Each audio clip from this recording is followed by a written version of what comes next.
Hey guys, hope you're having a good day. It's I don't know noonish, so good morning, good afternoon. Uh, Water change Thursday. Um, it's Thursday. I already did my water changes. They're good to go. I found trying to film while doing the water changes uh, is interesting. I had way too many accidents, so now I do water changes. Then we talk. But if you have any questions about water changes, let me know. So today was an interesting one. I had my hose that runs from my kitchen sink down here to the basement decided to spring a leak in the kitchen, and I didn't know it until I had water dripping through to the basement from the kitchen floor. Luckily, it wasn't really more than about I don't know a gallon or so, but it still did its thing. That was fun. So luckily, I have backup hoses, and I had to pull one of those out, take everything apart, put everything back together, just to continue water changes. They took me twice as long. It actually took me about 3 hours to do water changes down here, and it's only 6 tanks. Um, but anyhow, so interesting thing I learned. I was reading this article from. Sorry, I wrote stuff down. So if I look over periodically, A, I have a hard time focusing. B, I have notes written down so I don't forget too much. But anyhow, this article was in Science Daily and it was on aquatic fish. And I was reading an article about how they have discovered that fish's eyes they can actually see the life of the fish in their eyes. So they took the main study was on salmon, but they also did some fish in floodplains, rice paddies over in Vietnam, I think. It was in Asia at any rate. Um, and they were able to tell all kinds of stuff because I guess fish their eyes are layered like rings of a tree or an onion. How you peel them, they're layered. So and in between every layer is a layer. In between the layers is stable isotopes, which are basically cells, atoms that they don't change. When everything dies, their cells change as they decompose, break down. They're no longer the cells they were. Steady isotopes don't change. They don't change at all. Will always be steady isotopes until they are completely gone. So they were able to take these steady isotopes and look at the carbon and the nitrogen and the sulfur that was in them, and that told them in each layer got smaller the further back they went until they got to the retina, which is gel, as a matter of fact. Um, and what they were able to tell is what did that fish eat throughout its life, and they were also able to verify um, where it was at in the different rivers, which floodplain it came from, which hatchery it comes from, based on uh, the I can't remember what it's called now. The otolith, which is the layer, the little bit of water it held, they were able to tell by the minerals and oxygen levels that were left in just that thin little layer to tell exactly where it came from in a river or what hatchery it came from. Because no water, even though the baseline of water is all the same, due to the minerals and environment that water runs through, lives in, hangs out in, pond-wise, river-wise, floodplain-wise, is all different. It's unique to each area. So they can not only tell where that fish has been in its life cycle, but they can tell, what it's eaten. The best example was salmon, how it goes from, being in the ocean, flying upstream, to breed in its life, but it's able to tell. It could do that with any fish. Thought that was really cool. Um, and in a way, it, I don't know how that would help you exactly in the aquarium hobby, unless you were willing to sacrifice the fish to a scientist that would be able to tell you different things. But I guess what it could do, well, where it helps us out in the aquarium hobby, specifically, if say like you're breeding, say you have wild caught fish, um, and you want to breed those wild caught fish, or you've bred them and you have babies and you want them to stay as close to that genetic as possible, you could feed them. You could read on your specific fish to see, what are the river requirements, or water requirements through its life. Is it always the same? Is it different? Where it lives. Um, like some snails, they have to go into brackish water in order to lay eggs for those eggs to hatch, and then they come back to fresh water. Um, there's a few fish that do that too, that bounce between brackish and fresh water. So, that could help you determine, your type of water you need for that specific fish. It could help you determine what kind of foods it needs throughout its life cycle. Is it always the same thing? Do they prefer something else?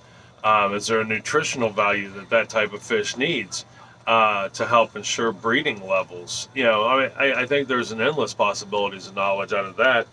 But anyhow, it was a neat story. Like I said, it's in Science Daily. I found it online. I try to look up a new article every week or two. I don't always have time to sit and read a whole lot, but when I do, I manage at least once a week. And if it's something I find really cool, I'll share it with you guys on Thursdays.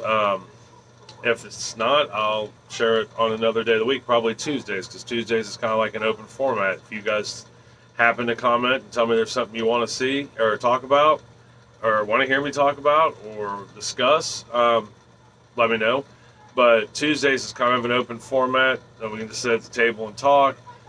Today's pretty much, Thursdays is pretty much going to be talking about fish topics and different things I learn, because you're always learning in this hobby. It's like any other hobby. You never find a stalemate. You never stop learning. Wednesdays, I'm probably always going to cook dinner for you guys. And then as time goes by, like I'm getting ready to shoot a canning video. Probably this afternoon, I'm going to do apple slices in a vanilla cinnamon syrup that we're going to try, and you're going to come along for the ride. Unless you don't watch it, then you won't know. And we'll take it from there. All right, so the main thing I wanted to talk about today was building stands. I had seen some things on Facebook on one of my groups about, they were talking about stand builds and what is appropriate. And I've built quite a few stands, at least a dozen, just nice aquarium stands, both just as basic stands to sit down in the old fish room, and nice ones to put out in our gallery. And, and I've made a couple for people, but there's a couple different styles you want to look at. The one thing you want to, my first thought, is yes, you want to know the dimensions of the tank that you're building and how to build it. So that way you know how big you need to build your stand. But what I think about when I build an aquarium stand is a couple different things. Where am I going to place it? In my case, I have children. One of them being a smaller child. So I want to be able to, I want it to be a little less tippable. All tank stands and tanks should be hooked to the wall, even if it's just by an L bracket or whatever. Just like a dresser or anything else, you want to hook it to the wall. That helps ensure it. But what I do when I think of that, even for the couple people that I've built for, do they have kids? Do they have kids that climb? Are they climbers? Are they somebody that's rough houses? Things like that. That's things to take into consideration as to how you build your stand. So if it's going to be something that's not really bumped, knocked, high traffic area, you can get away with, you'll see if you go to the store-bought, the stands are relatively light for the size, And the reason for that is because where you'll see a lot of the DIY stands will be 2x4s. Well, they use 1x3s or 1x4s depending on the size of the tank. So when you build with 2x4s, like I have, we'll pretend these are 2x4s here, you would run this here, and we'll pretend this is like the left front corner. All right, so you would have the main support, which is this one here, and behind it you would have a second piece. Now remember, these are 2x4s, so now you're at, which are really 1 1/2, so you're at 3 inches of thickness. And then you would have a board that sits right here that runs across. So what happens behind that is this board here gets all the weight and it transfers it down just to this single post here.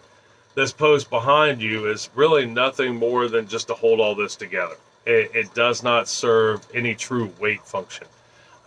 Remember, most of your tanks have bracing right here, that, an upper and lower one. So your lower one sits there and it transfers the weight down onto that longboard, and that longboard transfers it down to here, which transfers it literally into the ground. The only thing your bottom base does is help hold it all together. So this piece here doesn't go kicking out. So you've got helps hold it together, actual weight disperse, and then, well, depending on how you build it, this one may be sitting on top of that bottom piece, and then if that's the case, it'll disperse it down into that bottom, the bottom boards, and disperse it evenly into the ground. So what a lot of the builders do that you see in tank, and that I do that because it's heavy, it weighs a lot, it's harder to tip over. Kids can't really shake that one over. I mean, they can, but it takes a lot of work. And like I said, L bracket to the wall on top of the weight of that stand, you're in good shape. That's one way to build a stand. I think it's the safer way, until you get up to things that are, 125 gallons. They've got depth to them. They're not skinny. They weigh a lot. Remember, a gallon of water will weigh 10 pounds, up to around 10 pounds. So like any of these 55-gallon aquariums right here, by the time you count in the, 30, 40 pounds of gravel or media, wood, rocks, and all that, this tank probably weighs 600 pounds. This goldfish tank, the cichlid tank, is probably right there with it. It doesn't have a lot of big rocks, but it's got a lot of water and heavy gravel. So, between the weight of that, the drawback to these is they're only 12 inches deep, where, your 75 gallons, your 125s, they're 18 inches deep. So you got an extra 6 inches. You've probably got another, at least 150 pounds of weight, or 1,500 pounds of weight sitting on top of that wood. This 1x4 right here, if that tank is sitting on top of this 1x4, because it's only not quite 2 foot long, will hold 1,800 pounds in and of itself. That's its shear weight. That's before it collapses on itself. So what a lot of commercial builders do is they'll take this, they'll take another 1x4 and stick it right on top of this, like this, and then depending on the length of the tank, if you're a 4-foot tank, or a 3-foot tank, you're just going to run another one down here on the end. Now, to hold all this together, you're going to put a piece of plywood on the front. The plywood is nothing more than like this hold that we were talking about on the 2x4. I hope this makes sense. So your plywood becomes your 2x4 that holds your frame together. And then if you've got a 6-foot tank, you do these 3 across. One on each end, one in the middle. And then you've got that board running across the top. You've got another one sitting on the bottom. And then your plywood holds it all together, and then you can cut holes in your plywood to put your doors in. Because the plywood is nothing more than something to hold all those 1, 2, 3, 5 pieces of wood together. All right, and out of that, just on that front side, or that one side, you have If that wood, if your stand is only 27 inches tall, which I build mine at 25 inches because I feel that when you're sitting down, 25 inches even on a low tank gives you a better view, and it looks more aesthetic. You go too tall, then you're all standing, no tank. Um, for the most part. So I go about 25 to 27 inches. Your average stand is about 27 to 29 inches. Um, so at that height, your 1x4, even your 1x3, depending on, we'll go 1x4 because I know the weight for that. At that height, each corner in that center section on a 4-foot board, on a 6-foot length, will hold 1,200 pounds apiece. So just that front should hold about 3,600 pounds. Then you're going to do the back one, and then you'll do the sides. So, you can hold up to 15,000, 20,000 pounds on a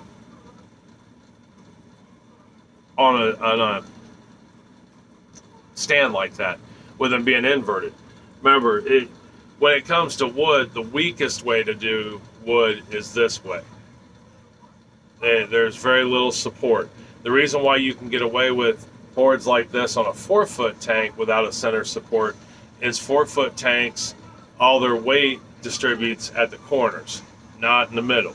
So you don't have to worry about bowing. Where when you have a 6-foot tank, the weight distributes not only in the corners, but it just starts to distribute along the front here. So you need that third piece in the center.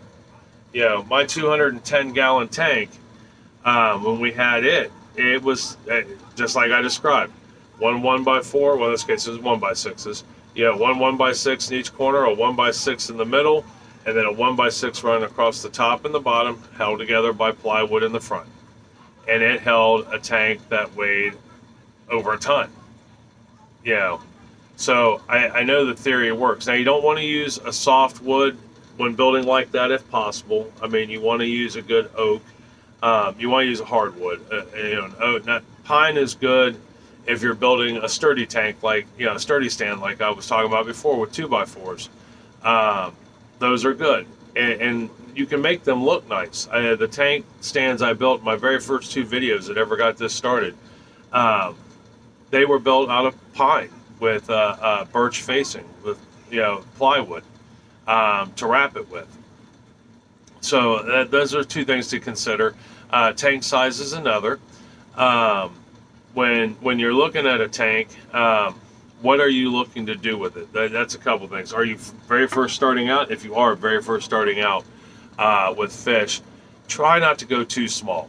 5 and 10-gallon tanks are cute. They're nice. They serve a purpose. But when you're new, unless you were just keeping like a single betta fish or betta, depending on where you're at in the world, they're hard to do. They're hard to control the temperature in. You have to change the water frequently. Not that you shouldn't change your water at least once a week anyhow, but you have to change it a little more often, especially if you're just keeping like a small goldfish in a 10-gallon tank. They're big waste producers. What are you wanting to keep? If you're looking at angelfish require maybe a little taller tank. They're a tall fish. They're not long, they're tall. Are you keeping small fish? Like my 55 gallons, the temperature is a lot more stable in them than it would be, say, a 10-gallon, because you don't have your outside air is around. If you have a small, think about it, if you had a small jug of water and a big jug of water, which is going to cool first in the fridge, the small jug, because the air is constantly. So you've got a heater that just constantly goes, and I had read at one time that in a 10-gallon tank, your temperature can fluctuate as much as 8 degrees at times. So that's something to take consideration. All right, glass is heavy. Acrylic is light. It's much stronger, and really the only downside to an acrylic tank is they can scratch rather easy. So you have to watch how you clean them. Like if you get algae or something like that. Now, I have one acrylic tank. It was given to me. It was kind of scuffed up and about 15, 16 years old when I got it. Like I said, it was given to me. It's still kind of scuffed up, and we've had it for 5, 6 years now, so it's probably better to have 20 years old. Um, Still holds like a champ. It is starting to bow in the center a little bit, um, but there's, I don't have to worry about it shattering. If you're going much bigger than a 75, just due to weight and stability, I'd even say 125. I would look at getting acrylic. I've seen too many big tanks bust. I've never owned a big acrylic tank. All my big tanks were glass, only because I couldn't afford one. That's the other thing. When you're looking at what to purchase tank wise, you want to you want to look at your cost. What can you afford? If you're just starting out, I recommend a 30-gallon tank. You can get those out of glass. It's not a whole lot of pressure. Make sure when you buy your tank, if you buy a stand to go with it, like one of those combo kits from the big box store, the stands that they usually sell with those, they're good stands. They've been making them for eons, but they staple them together, which I kind of it makes me nervous. So what I've always done with they're the pine stands is they're made out of pine, and like I said, they hold great for smaller tanks. Now by smaller I mean 55 and under. The way they're built and designed. But what I do with them when I get them, we've had a few and I've bought them used, and they're fairly rickety. And they always scared me in the beginning until I learned how well wood actually holds tanks and what the principles are behind it. I took, because they're held together with staples, and staples have a tendency to eventually want to come out. I took many small screws and screwed it together, and I screwed and glued them together. If I could get glue down in between the boards, I would put a little bit of glue down in there, and then I would screw it together. That way I knew it had that extra layer of protection, and I could sleep at night. If you can sleep at night without that, great. Like I said, they're good stands. They've been making them for eons, and they've held bazillions of fish tanks, so they got to be doing something right.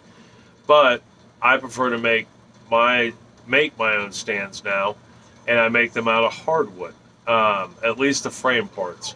You get what you pay for. Plus, most of my stands are made out of oak now. When I build stands, I do oak framing with birch plywood wraps, unless somebody wants something different. And then that way, I know it works well. Does it cost a little more than doing it with pine? Yes. Does it last a little longer? I feel it could. It's a better quality. Anyhow, I wanted to talk about the two differences of stands and what you should look for in a stand. If you would like to see a stand build, I'm probably going to build. I can build one. I mean, if you just let me know. Well, I mean, I'm sure I'm going to build one anyhow. But I'll film it. We'll walk through the steps of it. All right. Well, that's it. If you have any questions, comments, concerns, let me know. But that's just a few things to look for in aquariums, a few thoughts to have when it comes to stands in aquariums, and an interesting story I had. So, happy Water Change Thursday. I love you guys. Tell somebody else you love them. It'll make their day a little better. All right. Talk to you later.